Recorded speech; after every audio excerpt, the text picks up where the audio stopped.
We're about to overthink everything. My grandmother was one of the iriest people ever. She dealt with the person who was sitting in front of her.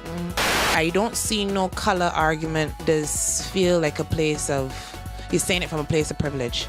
The Overthinkers.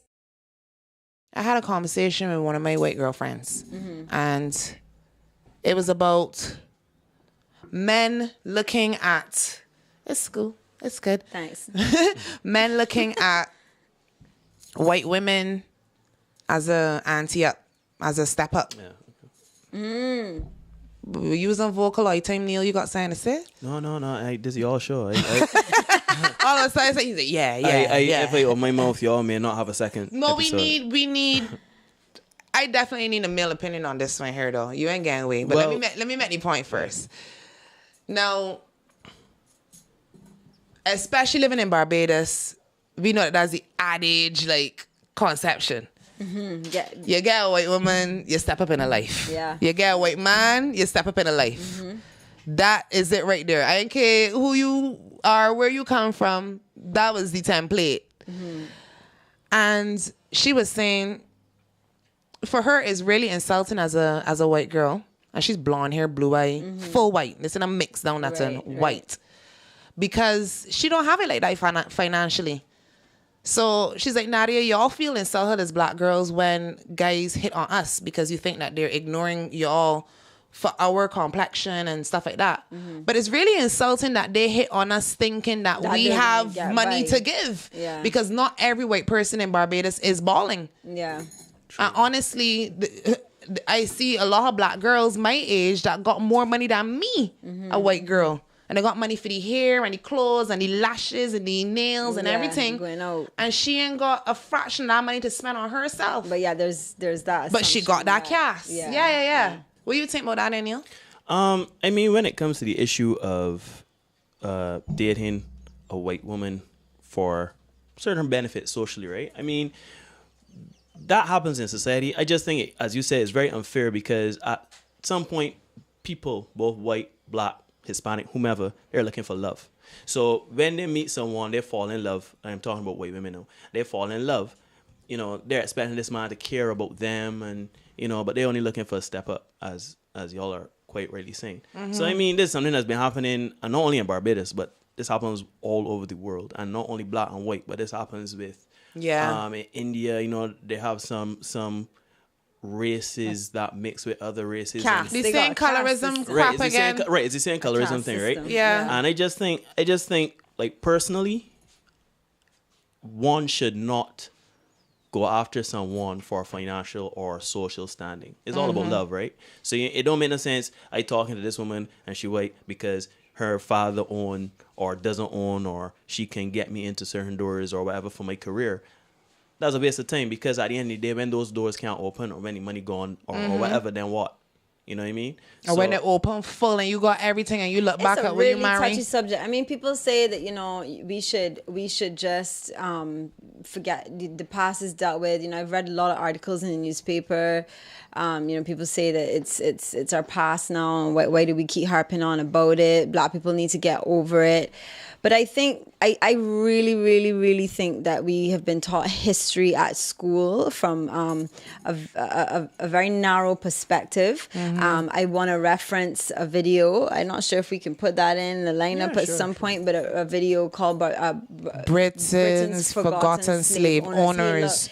If there's a part 1 and a part 2. That, you need to watch it. You need to get your kids to watch it. We've got Sir Hilary Beckles in there. I think it's a video. They show. Remember, Claire, you suggested that show in schools and things. Yeah, it needs to show in schools because I think so too. It was the first time for me. I mean, I'm in my 30s, and it was the first time that I saw Barbadian history portrayed in that manner, and it was the first time that it really hit home to me that Barbados was the island where all this stuff really kicked the incubator off. It was what did they call it? What you call it? The incubator. Yeah. So that in itself has to really impact how we are as a society 300-400 years later. I mean, the tourist industry, God, I'm probably going to get slaughtered for saying this, but in a lot of ways, the tourist industry looks like modernized slavery. I just want to say amen.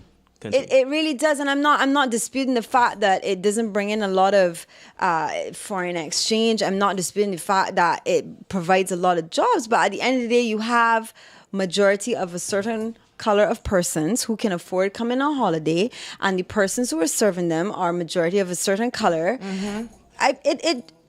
I don't know how else to call a spade a spade. Call a spade a spade, You know girl. what I mean? So Call it. I don't think it's just a matter of saying you have to forget about it. You know, when we go on all these tours to all these wonderful St. Nicholas Abbey and Sunbury Great House and all these places, these were actually places of torture. Yes, Before. yes. They were not beautiful. St. Nicholas, the story about St. Nicholas Abbey licked me up, Claire. Yeah, you know, Apparently, we but celebrate. they wasn't nothing nice. We fix up all these places. Yes, great for tourists to come and see it. But what is the whole story? Yeah. I want to know what's the whole story. I have a friend of mine went on a tour and one of these plantation houses, and obviously they showed all the wonderful, beautiful bedrooms. And then she got to the end of the tour and she was like, "Well, where's the rest of it?" The tour guy was like, "Well, what do you mean?" She was like, "Well, where did the slaves sleep? Where are their huts? Where? What about them? They were in the picture too." And that's exactly the conversations we don't want to have in this island. Yep. And that's where the segregation begins. Yeah. And that's where the loss of culture and the loss of knowing who you are, where you come from, begins. Because nobody wants to tell the honest truth about how things started. It brought me to a topic. Remember when everybody was in uproar with Shannon being the Miss Barbados world? Ooh. Oh, yeah. Okay, yes. yeah. Yes. Remember that there? Yes. I was on the a fence. touchy You know what I mean? They subject. got a lot of things. When they get too touches, I just be like, should I comment on this? Should I not comment on this? You just got people unfollowing you already for less. But anyway, I get it on both ends. sides. Is that weird? I get it on both ends. So everybody know the end. Obviously, don't be racist, okay? Right. She's Barbadian. She, went school here, grew up here, everything. She should be afforded the same opportunities as any other Barbadian person.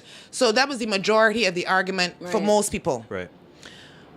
The other slant that I wanted to highlight, though, is that if we, layman terms, if we were to take Shannon and put her in a public primary school, is Shannon a local or a tourist to those kids? Because this is where it starts, people. Yeah. To those children that go in school, public school, How relatable which is also noting their financial standing, their family's financial standing in society, because they're at public school, so they may not be afforded to see certain things. Right. We saw certain things clear. We went private school, so we had a lot of different races and things that high mix up. convent girls. What public school you got out there that, let's say 10 years ago, was a mixed school that you would see white children in it? Because I started to see it now more so. You would see mixed kids now. But 10 years ago, So, okay, your would point- you seen a public, would you have seen a public school have any white enrollments, any white students? very But are you relating this? Your point in bringing this up is relating to how does she represent Barbados? How adequately? Nothing to do with her whatsoever. It is the innocence of the mind. You mean the as fact in the that kids you could seeing grow up, her? yeah, the Right. fact that How you could does grow up that? in primary school and in secondary school And not see a- seeing white people at And all. Then this so when chick you're an turns upon adult the now, scene, and she's all of a sudden she's when the you're person an adult, that's representing the country. yeah, a white person but is you synonymous. You don't see that in your no, day-to-day life white at person all. is synonymous with being a tourist. Right. Or somebody of a better, Of a higher social stature. But it's very interesting, right? If I may interject. In the States, let's take this to the United States, where the majority of their population is white. The reverse. I remember some time ago there was a Miss America. She was black. Yeah, she was black. And people had a lot of problems with that because, just like y'all are saying for Barbadians, a lot of white American kids weren't seeing that many black kids, right? Or even if there were, it was like one or two of them at their schools or whatever. So then when they have this black person representing them on such an international stage for Miss Universe, they were like, no, this is not a representation of my country. So I understand what you're saying. Just putting it to a much bigger demographic. Yeah. And I actually never thought of it from that standpoint. If it is that you never see a white person from 3 to 11. From 11 to 16, you probably see about 1 or 2 within your social standing. By the time you was an adult, had a white girl win a competition, say, who's she? Where she come from? She from Germany. That first thing I pop out your mouth. That the roots ain't even here. Even if she live here, she probably like migrated here or something like that. But chances are that person having that experience coming up in that way ain't gonna see it like, oh my God, you're being damn racist. Like, what are you saying?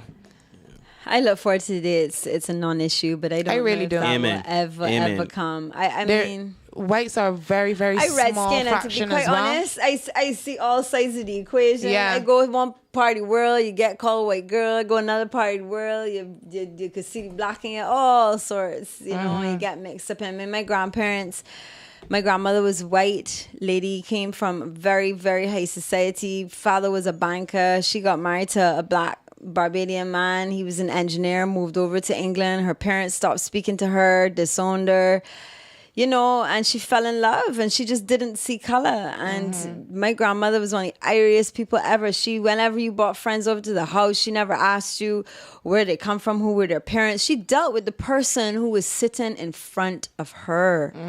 And to me, that's what it's about. So I always try to take that as how I deal with people, try to see past that. Who am I talking to? Who is the soul that I'm talking to? Would you say that is probably an extension of privilege? I find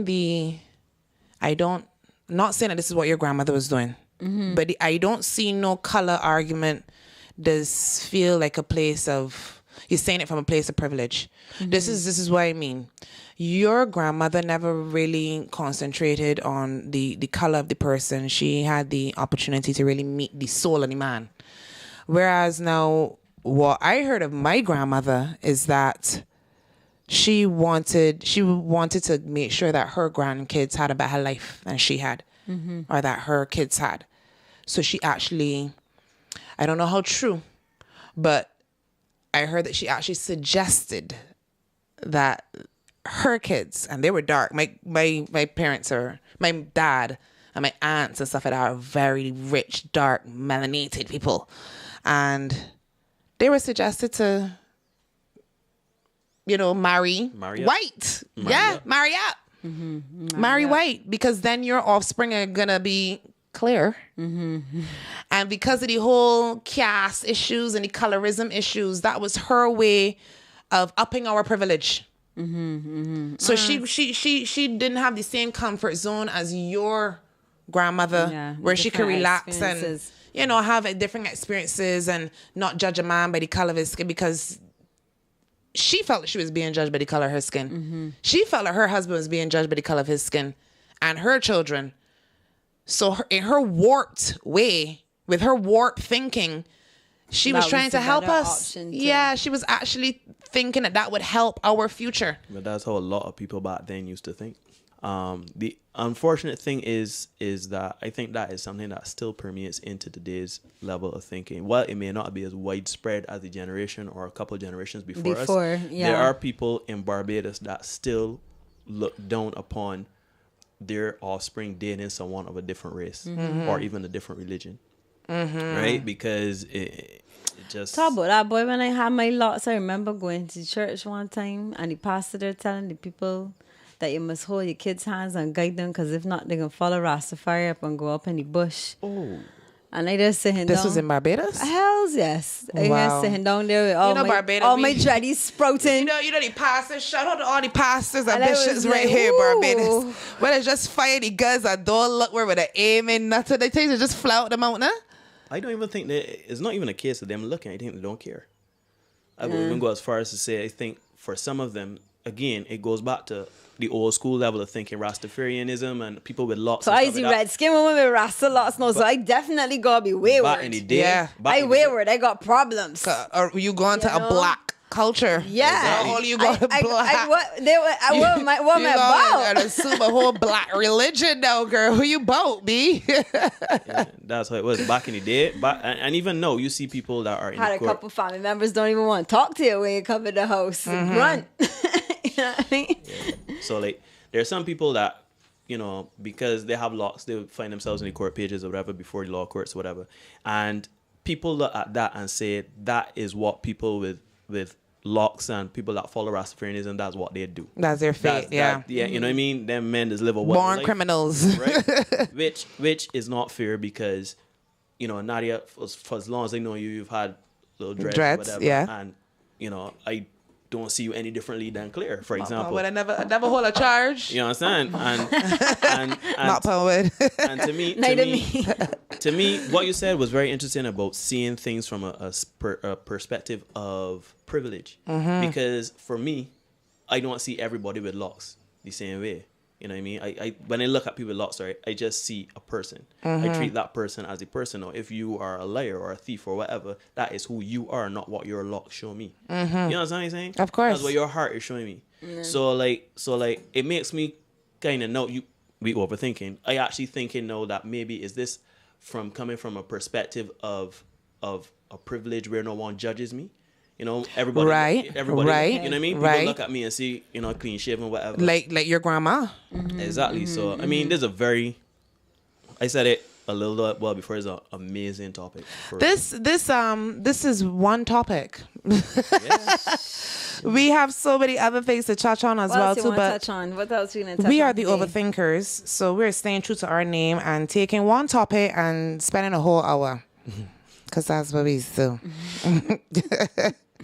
We overthink.